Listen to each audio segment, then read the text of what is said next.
Sir कल एक हमने फैसला देखा है, जस्टिस तारिक महमूद जहांगीरी के खिलाफ उनको जुडिशियल वर्क से रोका गया था। ऐसी कोई नज़ीर माजी में मिलती है? अगर आप बताना चाहें तो। नहीं, ऐसी कोई नज़ीर जो है वो इससे पहले नहीं मिलती कि आप इस तरह हाई कोर्ट लेवल पर एक जज जो है अपने किसी ब्रदर जज को काम से रोक दे। और जो इसमें स्टेप बाय स्टेप इतनी इरेगुलरिटीज, आप इसको अनकॉन्स्टिट्यूशनल कहें, इलीगल कहें, कि इसमें हर स्टेप पे इलीगैलिटी जो है वो मौजूद है। और खास तौर पर जब भी कोई अदालत ऑर्डर पास करती है तो और खास तौर पर किसी जज को अगर आपने काम से रोकना है, जज केसेस सुन रहा है, उनके जो लिटिगेंट्स हैं वो इंतजार में हैं या वो उनको इंसाफ की फरहमी वो कर रहा है, तो उस इंसाफ की फरहमी से आप रोक रहे हैं। तो अगर आपने कोई फैसला देना है तो उस फैसले की सपोर्ट में कुछ प्रेसिडेंट्स आपको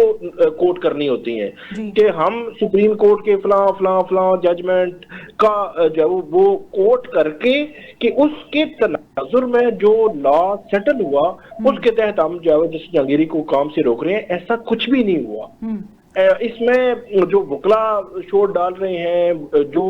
barrister Jahangir Jadoon video audio मांग रहे हैं, फिर जो ऑर्डर आया है उस ऑर्डर में अलग से नई कहानी है जो कोर्ट में मुख्तलिफ हुआ और हमें ऑर्डर में मुख्तलिफ नजर आया है, तो बहुत ही अनहोनी हुई है। बहरहाल ये जो कुछ भी हुआ है, लेकिन उनकी डिग्री जाली का मुअम्मा सामने आ रहा है, ये क्या बात है?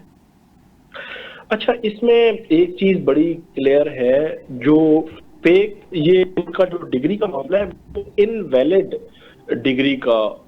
मामला है कि उनकी डिग्री इनवैलिड है और उस पे अभी तहकीकात हो रही हैं। अच्छा, फेक डिग्री वो आप उसको डिग्री को कह सकते हैं कि एक बंदा अगर इस्लामाबाद में बैठा हुआ है, कराची की किसी यूनिवर्सिटी से मैंने इस्लामाबाद में बैठे हुए एक डिग्री बनवा ली, तो उसको आप फेक डिग्री कहेंगे। तो अगर ये जो जस्टिस जहांगीरी की डिग्री है ये इनवैलिड इस लिहाज से है कि इनकी प्रेजेंस है, लेकिन वो कहती हैं कि 2 रोल नंबर जो स्लिप्स है वो इशू हुई, उसमें क्या 2 हो सकती थी या नहीं हो सकती थी, या पहले एक रोल नंबर पे इन्होंने बैठे और दूसरी दफा दूसरे रोल नंबर पे बैठे, तो ये एक तकनीकी नोयत का इशू है। लेकिन वो भी मामला पेंडिंग है, तहकीकात तो होने देना। मतलब बगैर तहकीकात के यहाँ पे आए रोज इतने केसेस अदालतों में आते हैं बगैर तहकीकात के, और खास तौर पर बगैर सुने और सुने ही नहीं है उसको कि यार के आपके खिलाफ ये केस आया है और किसी ने allegation, for example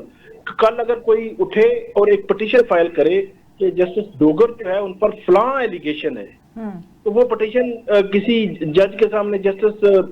Mohsin Akhtar Kiani या जस्टिस बाबर सत्तार के सामने लग जाए और वो उस पर जस्टिस सरफराज डोगर उनको बगैर नोटिस किए और उसमें ऑब्जेक्शन में ही उनको कहें कि आप काम से रुक जाए, ये तो वो काम शुरू हो जाएगा हाई कोर्ट्स में जो कभी ना देखा ना सुना, जो कल जब वो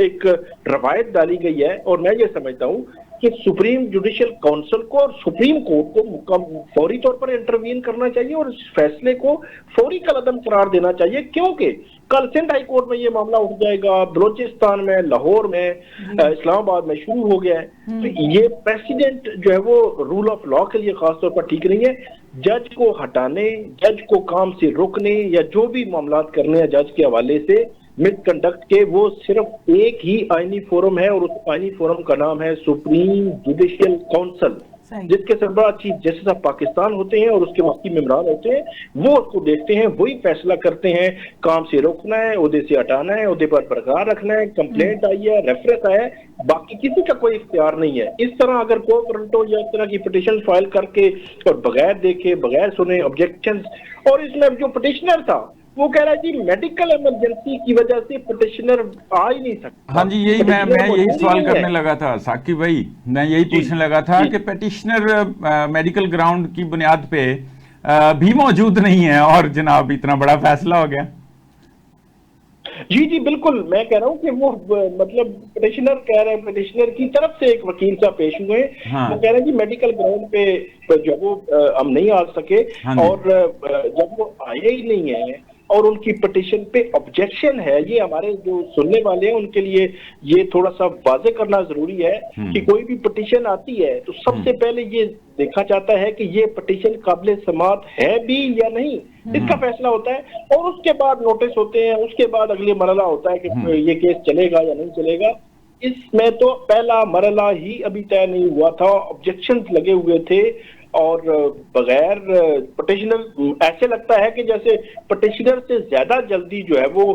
उस बेंच में बैठे मुअज़्ज़ज़ मोहतरम जजेस को थी कि जिन्होंने पिटिशनर का भी इंतजार नहीं किया और उसको जो है वो अपने ब्रदर जज को काम से रोक दिया।